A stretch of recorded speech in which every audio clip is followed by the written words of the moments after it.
ഇന്നത്തേത് ഒരു ഡൈനറ്റാക്കാണ്. ഇത് നമ്മളിതിന് മുന്നേ സർവീസ് ചെയ്ത് കൊടുത്തതാണ്. ഞാൻ ആദ്യം ഇത് വീഡിയോ ഇട്ടിട്ടുണ്ടായിരുന്നു.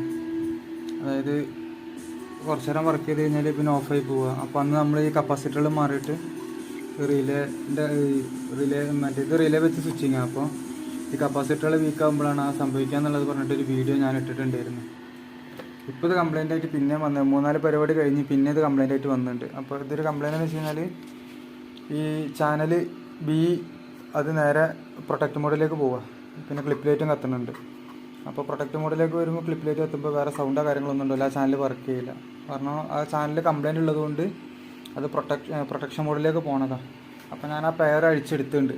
അപ്പോൾ പെയർ ഞാൻ ഒരു പ്രാവശ്യത്തുമായിട്ട് നന്നാക്കിയതാണ്. ട്രാൻസിസ്റ്ററൊക്കെ മാറ്റി ഇട്ട് കൊടുത്തതായിരുന്നു. അപ്പോൾ ഇത് പിന്നീടും ഇത് അങ്ങനെ സംഭവിക്കാനുള്ള കാരണം എന്താണെന്നുള്ള നോക്കണം.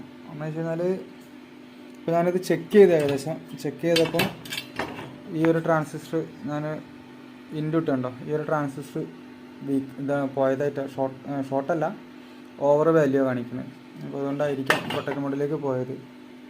ഇത് പോകുമ്പോൾ തന്നെ പിന്നെ ഇനിയിപ്പോൾ എന്തായാലും ഇത് മൊത്തം അങ്ങോട്ട് ചെക്ക് ചെയ്തിട്ട് കൊടുക്കാമെന്ന് വിചാരിച്ചു. അന്ന് അവർക്ക് അർജൻറ്റ് ആയതുകൊണ്ടാണ് ഇതിങ്ങനെ മാത്രം ചെറിയ പരിപാടി എടുത്തിട്ട് പെട്ടെന്ന് വിട്ടുകൊടുത്തത്. പക്ഷേ അങ്ങനെ നന്നാക്കിയിട്ടും ഒരു 4-5 പരിപാടി ഇത് അറ്റൻഡ് ചെയ്ത് കിട്ടും. കാരണം ഇവിടെ പിന്നെ മെയിനായിട്ട് വരുന്നത് ഓപ്പറേറ്റർമാർ പലതാണ് വരുന്നത്. അപ്പോൾ ആമ്പ് വാടക കൊടുക്കുന്ന പരിപാടിയൊക്കെ ഉണ്ട്. അപ്പോൾ ഇങ്ങനത്തെ ഒരു ആമ്പ് ഒരു ദിവസത്തേക്ക് 500-നൊക്കെ വാടക കൊടുക്കും. അപ്പോൾ 4 ohms 2 ohms 8 ohms അത് മാച്ച് ആവാതെ ഇതിപ്പോൾ ചില ഓപ്പറേറ്റർമാർ വിചാരം ഈ PD 2500 എന്ന് പറയുന്നത് ഇത് 2500 RMS ആണെന്ന് വിചാരം. പക്ഷേ ഇത് PD 2500 എന്ന് പറയുന്നത് ഇതിൻ്റെ മോഡൽ മാത്രമാണ്. മനസ്സിലാണ്ട? ഇത് കറക്റ്റ് സ്റ്റീരിയോ അടക്കം ഒരു 1300 വാട്ട്സ് RMS ഔട്ട് നോക്കിയാൽ മതി ഒരു ചാനൽ. അപ്പോൾ 650 വെച്ച് RMS ഔട്ട് കൂട്ടിയാൽ മതി. ചിലർ വിചാരം ഇത് PD 2500 എന്ന് പറയുമ്പോൾ 2500 വാട്ട്സ് RMS ആണെന്ന് പറഞ്ഞിട്ട് വലിയ ബോക്സിനും വലിയ സ്ക്വയറിനൊക്കെ എടുത്ത് കൊടുക്കും. അങ്ങനെയൊക്കെയാണ് സംഭവിക്കുന്നത്.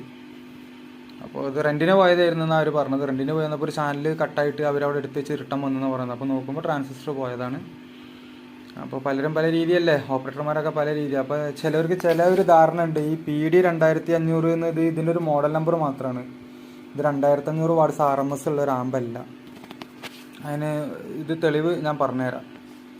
ആമ്പ് ഞാൻ തിരിച്ചു വെച്ചിട്ടുണ്ട്. ഇവിടെ കണ്ടോ, 8 ohms stereo 2 channel 660 watts, 4 ohms stereo 1100 watts, 2 ohms stereo 1350 watts. അപ്പോൾ സ്റ്റീരിയോ 1350 വാട്ട്സ് ഇത് RMS വരുന്നുള്ളൂ. അപ്പോൾ ചിലവരെ ധാരണ 2500 ആണെന്ന് വിചാരിച്ചിട്ട് ഉള്ള സ്ക്വയറും സ്പീക്കറും ഇതൊക്കെ കൂടിയാണ് കണക്ട് ചെയ്യുകയാണ്. പിന്നെ ഇത് ബ്രിഡ്ജ് മോഡിലേക്ക് മാറ്റി കഴിഞ്ഞ് കഴിഞ്ഞാൽ 2500 വാട്ട്സ് ഒരിക്കലും ഇതിൽ നിന്ന് RMS കിട്ടില്ല. 1500 വാട്ട്സ് RMS നോക്കിയാൽ മതി. അപ്പോൾ അടുത്ത വീഡിയോയിൽ കാണാം കേട്ടോ. ബൈ.